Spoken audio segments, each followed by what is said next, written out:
All right, what's up, everybody? Welcome in to Bleav in the Dallas Cowboys with your two best friends. I'm Jeff Cavanaugh.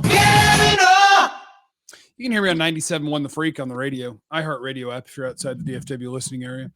And here's Jesse Holley, former Cowboys wide receiver. Oh, Jesse Holley went 77 yards. It must be a reality show. We got some stuff to talk about. Dan Quinn making some rounds, doing some interviews, some award finalists. And I'll tell you, one of the Cowboys should win it, even though he probably won't. It is playoff time. The road to Vegas goes through San Francisco and Baltimore. BetOnline is your number one source for playoff football odds, stats, trends, and lines with everything from point spreads to hundreds of player props. Head to BetOnline today to stay updated on all the action. BetOnline, the game starts here. Hey, Jesse. Unless you're not 21 years old, like my boy Booty, and that was at LSU. If you're him, don't bet. Don't go to BetOnline if you're not 21 years. I went through the court docs because I wanted to know, because I saw in an article it was like, yeah, and he won $500,000, and I was like, okay, let's check.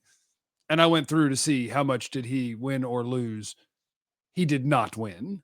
He lost. He lost $500,000. Well, no, over time he had deposited like $101,000, and then at the end he had about $34,000 in there, and he had made about 500 different deposits. So he lost about 70 grand, 65, 70 grand. Them NIL deals for a college kid to deposit 100 grand into any account is, but they said 8,900 bets, 23 a day. Yes, I did the math. An hour of bet a day for 13 months. 23 bets a day for 13 months to lose about 70 grand. And then he signed up using a fake name, but it was like Kayla was the name, and his name is Kayshawn. And then the money came from an account that was, I'm guessing, his mom's, because the last name was Butte, and his username was Kayshawn Butte01. So he didn't do a great job hiding it when he was underage, but at least he made up a fake name when it asked for name, but he didn't when it asked for username. Shout out to the old school America Online AIM names. I was NJ Finest Boy 09. Okay, I was El Jefe 24. But then I went to college and I was ACU Wildcat 82. Well, I didn't get mine until college, so I was still NJ Finest Boy 09. Wow. Good for you. Congrats. Which Cowboy thing you want to start with? I actually finally have an opinion on awards for once. It's the first time ever. Let's go. Awards. DaRon Bland should win Defensive Player of the Year, and he's not even close to the best defensive player in football. It's just what I've decided. What I've decided is I don't know the definition of the award, and I refuse to look it up. Is DaRon Bland the best defensive player in football? No. Is he the best defensive player on the Cowboys? No. Does it matter? Should it matter? No. It's an award based on the results from a season of football, and no one in a season of football had more of an impact on how you win football games than scoring 5 times from the wrong side of the ball. So DaRon Bland, because of the number of interceptions and the number of touchdowns, should be the defensive player of the year in the NFL, but he won't be. They'll give it to Myles Garrett or something. Yeah, it kind of feels like Defensive Player of the Year award is kind of like, all right, this guy, and eventually Michael will get there, but it's like, okay, TJ Watt, Nick Bosa, it's like, all right, it's Myles Garrett's turn. I feel like it's almost an award. It's like, kind of, all right, let's get in line. Let's think who we should get the award, and let's kind of, systematically put this thing in place. But you're absolutely right. I remember during the season, I went back and I looked at what Stephon Gilmore had done when he won Defensive Player of the Year in 2019. And DaRon Bland had the interception and touchdowns already beat. Like, the season wasn't even over yet. He had more touchdowns. He had more, had more interceptions, had more pick sixes from the interceptions, and he had more overall interceptions. Only that he was lacking was tackles. And I didn't see how this wasn't a play for the Defensive Player of the Year award. I think I agree with you. I think that this is the award if we're not, because it's kind of like MVP, right? It should be, hey, let's just do the best quarterback in the league and then do the MVP award. There should be 2 separate awards, because we've seen it come to a point in place in time where we're saying MVP is a quarterback award. Very few times does it go maybe about 4 or 5 times, I think, in the last 20 or 30 years that it went to someone other than a quarterback. And that's just, it's become a quarterback award. And it seems like Defensive Player of the Year award has become just a defensive end award. Hint why Michael Parsons is like, hey, don't move me to linebacker. I don't want to go play linebacker. I want to stay at defensive end because I want to get this award as well. And they're not giving it to linebackers who are playing middle or Sam or Mike or Will linebacker. They're giving it to the defensive end every single year. But I think I'm on the same plane as you, where DaRon Bland, to me, when you get 10 interceptions, 5 of them returned back for touchdowns. He had over 100 tackles. He had over 50 of them being solo. He gave up some yards here and there, and maybe he's not the most exciting or sexy name. That's another reason why they don't want to give awards to guys who aren't first-round picks, who aren't sexy, who the league can't really form an opinion around them or really form a marketing plan around them. DaRon Bland 100% should be the Defensive Player of the Year. Even if you wanted to make it less devious than like he's not popular enough, because I do think, let's say if Sauce Gardner had 10 picks and 5 pick sixes, he's Defensive Player of the Year in a landslide. Yeah, he's also a first-round pick, and he plays in New York. Right. But I think it's also like, even if I didn't want to say like he's not well known enough, there is I guess it all goes together, because it is like the reputation. Like the world knows Sauce Gardner is a badass corner. Before this year, the world has no idea if DaRon Bland is a badass corner. So it's like, well, did he just make plays? Or if Patrick Surtain had 10 picks and 5 pick sixes, he's Defensive Player of the Year. Right. If Jalen Ramsey had it, he is unanimous Defensive Player of the Year. So I think Bland deserves it. And I can say that while recognizing he's absolutely not the best player on this defense. But for 1 year of football, when you play a season of games, his contribution on defense in that season to winning football games, no one did more than giving his team the ball 10 times and scoring it 5 times. He should be the Defensive Player of the Year, because that's what the award's for, but he won't be. That's it. 100%. 100%. I agree. Dan Quinn was in Seattle yesterday interviewing for a head coaching job, and he'll be in Washington. I didn't see the day on it, but he'll be in Washington. You know what's crazy about the coaching search right now, Jesse? Here's what's crazy about the coaching search right now. The NFL is not here for you crusties. I love it. Bill Belichick lost the Atlanta job to Raheem Morris. Pete Carroll wants to coach. Bill Belichick wants to coach. There's only 2 jobs left. They're not going to get them both. Ben Johnson's probably going to get one, Detroit's offensive coordinator. Dan Quinn might get one, and we'll see. Like Bobby Slowick may get, like, there's a whole bunch of names out there that are the hot assistants that aren't going to get a head coaching job this year. There are very big name, legendary NFL head coaches who want to coach. Bill Belichick's not going to get a job, and he wants one. I know that's not as relevant to Bleav in the Dallas Cowboys. I just find it interesting. But Dan Quinn is out there interviewing, and I believe I'm on record multiple times. I'm not anti-Dan Quinn. Like, I'm not trying to run him out of town, because I don't know that I have a better plan off the top of my head, but it's not my job to have a better plan. I know more about offense than defense, so I can give you names there.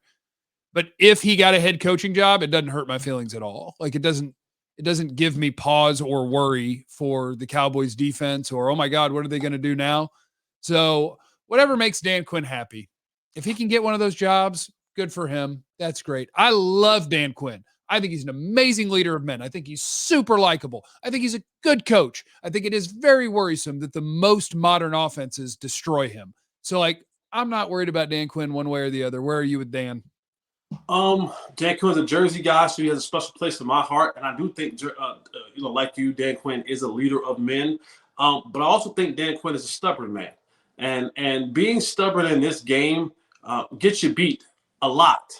And for Dan Quinn and the display that he put on film last year, to your point, he had no answers for those modern day offenses. And when you look at, to your previous point, the league is getting very younger, and I love it. I absolutely love it. I told you before, I want my coaches and coordinators to have downloaded illegal music on LimeWire and gave viruses to their computers and shotgun beers. What about Napster? Do you like Napster? Napster as well. All of that. I want my coordinators now to live in that era. I don't want my coordinators to have lived where there were 8 tracks and record players. No, I want my coordinators to be those who were born at the dawn of the gigabytes, of the nanos, of the iPods. You don't even know some of the words you're saying, I don't think. Yeah, gigabytes. Okay. The gigabytes. The gigs. Yeah. I want my coordinators to have. I mean, still not even close to reaching AARP age. Not recently got carded when they go into a bar. I want those coordinators, and I think Dan Quinn has some great attributes. But if he doesn't figure out a way to take his team and take his game plan, his scheme, and modernize it, and find a way to have answers to what the new way of football is becoming, because let's look forward. If the Cowboys are ever going to get off the snide of second round, divisional round, losses, then you're still going to have to go through teams like Green Bay. Matt LaFleur, modern day coach. Dan Campbell, he seems to still have it, and who knows whether or not Ben Johnson is going to go. And I'm sure he's singing and saying, I'm going to bring in another one of these young guys to continue that, who's becoming one of the youngest grandfathers of the modern day offense. Kyle Shanahan ain't going nowhere in this modern day offense. If Ben Johnson happens to go to Washington, add him to that mix. To now the team that you have to beat going forward, and that's not even adding into the fact all the other teams that you have to play outside of the conference each and every year. So you're talking about now teams. You're talking about now teams that will have these modern day offenses, have installed these modern day offenses, implemented this modern day offenses that you have to face in order to win big football games. And if you can't figure out that way, if you're so stubborn and so stuck in your ways, which a lot of these grandfathered old coaches are, and I'm so happy that we're getting rid of the old guys. Send those guys, and nothing against the Bill Belichick's and the Pete Carrolls of the world. You guys have been phenomenal for this league. You have put this league on your shoulders and done some phenomenal things. But there does come a time where you're just past your prime. You've just done all you could for the league, and now you got to go somewhere and sit on your land that you have built and let the people give you flowers. But don't get under the headset anymore and coach, because you just can't keep up. You're trying to run a race right now with a bunch of fast dudes, and you just don't got it. You just don't have it no more. Your jeans got a lot of starch in it. They got the crease down the middle. That's not the modern day thing anymore. These kids are different. You're still wearing soft sole shoes and orthotics because your feet hurt. These young kids now, they'll wear Jordan 1s for 6, 7, 8 hours and their feet won't ever hurt. So these older coaches, I'm so glad and so happy that they're phasing. See what I'm saying? You're in the Bill Belichick era, because you're 40 years old, but your body's 70 years old. I'm 39, MFer. I'm 39. But these things have serious cushion. But yeah, so if Dan Quinn decides to go get a job somewhere else, hey, buddy, what was it saying? Fresh foam. There you go. If Dan Quinn decides to get a job somewhere else, then salute to you, man. Thank you for your service here for the Cowboys, but go somewhere else and be stubborn and outdated and antiquated in your defense. And let someone else come in. Let Joe Witt Jr. be promoted. Let Al Harris be promoted. Because honestly, to me, I think defense is a little bit easier to come in and implement and run. I think it's just repetition for defense. It's communication, it's repetition, it's film study. If you can get guys to do that correctly, repetition, film study, and communication, you can run any defense you want. But again, you have to have the guys that are willing to put in that work. I just want Mike McDonald. I didn't even really know Mike McDonald before this year. Yeah, how old is Mike McDonald? 38? 37? He is young. He is young, I think. 38? Yeah. He trust me, he's had many viruses on his computer from downloading things off Onion Booty back in college off LimeWire. He's 36, and he's looking at all these Shanahan offenses and just going. That's what I'm saying. He gets it. He realizes, here's what I need, man. I can go get me Roquan. Go get me Patrick Quinn. Go get me a couple corners. Go get me a couple safeties. I'm going to be solid up the middle. All right? This thing is going to be solid up the middle. I'm going to have some hogs in front of them. I'm going to have two bullet glass eating linebackers. I'm going to have some good cover guys. And, boy, we're going to party. Go get me Mike. Go get me a Mike McDonald. Go get me a 37-year-old. Go get me somebody who is still shooting fireballs like you do on a Saturday night. Not all the time, just sometimes. Not all the time with the fireball. Not all the time. Yeah, I need to know, like, where did Mike McDonald come from and where can I find one of him? Because it's not like he's going to be on the move, but that's my D coordinator is the dude they play 3 safeties, but they can all cover. It's not they can all run and tackle. They can all cover. Baltimore's fun. I hope they win the Super Bowl. I do. I hope they win. Okay, Jesse, let's hold off-season stuff for Monday. Let's hold needs and things for Monday. Okay, we didn't talk about the offensive awards, though. Oh, Dak is going to not win the MVP, but he probably should, and that's okay, because you got to be – what? What? He should. What? Dak? I mean, I guess find me the last quarterback who had one of the best records and had the best stats that didn't win the MVP. He didn't play. He's not playing, but he's not playing overall better football than Lamar Jackson. I mean, Lamar, like, I don't fight against Lamar because I love Lamar. That stat line has never beat Dak's stat line in an MVP race ever. Like, less touchdowns, less total yards, worse QBR. Like, it's never beaten. His stat line has beaten more big teams and big games, and it's found his team now in the AFC Championship game. That to me, that accounts for something. Which is why I think it's fair, but it's not normal. They don't normally go that way. Like, this year's MVP race was unique to me, where it was like each week they were just eliminating someone. It was like a WWE thing. Each week, if you were the favorite and you didn't play well that week, it was over. And that was the stretch when the Ravens beat good teams. So, like, I'm not mad at Lamar for winning it, but I think Dak has a wonderful case for MVP, and he's just not even going to get close. It's just going to be Lamar's, which is fine. I mean, they beat a bunch of good teams, and he is the best player on the team.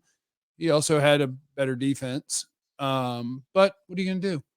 I'm just going to go, okay, that's fine. No awards for Dallas. They don't get any. Well, win more games. Maybe you'd have won the award, you know? Yeah, Dak, just go ahead and win 1 or 2 more games, and you'd be the MVP. Probably. I mean, you win the Niners game. You win. If you win that game, you're the MVP. I bet you. If you beat the Niners the way he beat the Niners, or the way the Ravens beat the Niners, if your team beats the Niners the way they beat the Niners, then probably you are. Yeah. But I'm good with Lamar winning the MVP. I love me some Lamar Jackson. He's one of my favorites. I want to quick weekend picks. Who you got, man? Lions, Niners, Ravens, Chiefs. I know it's not Niners, Ravens. Although I think I'm picking the Ravens because I want it. I do fear that we're now in Pat Mahomes' world, even though all year it's like, we're not good enough. We don't have any good receivers. We can't do nothing. They got to the playoffs against the Bills, and he was like, I'm just going to score every time I have the ball. And I'm like, who is this, and where did he come from? How can you not do it in the regular season, but you can do it against the best teams? And so do I worry that Mahomes is about to go hang 35 and beat the Ravens 35-10? I do, but I want Lamar to win, so I'm saying Lamar's going to win. I think we're on the same page. People are like, oh, what about? I said it's something about now that Mahomes he's in his comfortable zone now. But he's been good all year. They couldn't catch, they couldn't get open, and now all of a sudden it's fine. I know, but it just seems like they've dialed it up another notch, and he's playing at an insane level. But I feel the same way you feel. I'm like, man, I want Ravens Niners. I think that's going to be the matchup, and that's going to be a great Super Bowl if it is, because and I think Brock Purdy, because people are like, well, what about? I think Brock Purdy got his bad game out. Like, I think last week that was that bad game. Like, all right, it's flushed. You get a chance to go back and sit and watch it and relish in it and anguish in it and go, all right, let's move forward. Debo's definitely going to play in this game. Huh? He'll start. Yeah, he'll start the game. I don't know how. If that stuff is jacked up and he gets hit once and comes out of the game, guess what? Brock Purdy ain't the same when he loses the ability to be like, here, you do it. He's not, but this is the thing when you have a really good coordinator and a really good defense. It's saying, hey, you don't have to do it all. Just defense, just give us an opportunity to that when we're in striking distance at the end of the game to make a play, we'll make a play. and they have a force multiplier in Christian McCaffrey that can get it to you any way you want it, through the middle, on the outside, or catching the ball in the passing game. But I'm literally the same exact way as you. I think it's going to be Niners Ravens, but I have a very, very, very, very, very inkling in my gut that goes, you cannot underestimate Patrick Mahomes in this situation right now. He and Andy Reid, so it would not surprise me if they figure out a way to go out there and just make one more play than Baltimore can withstand, and they win, and it's the Niners. It's a repeat of last year. Not repeat of last year. No, it's Philly. But it's the Niners and Kansas City. So I want Detroit to win too.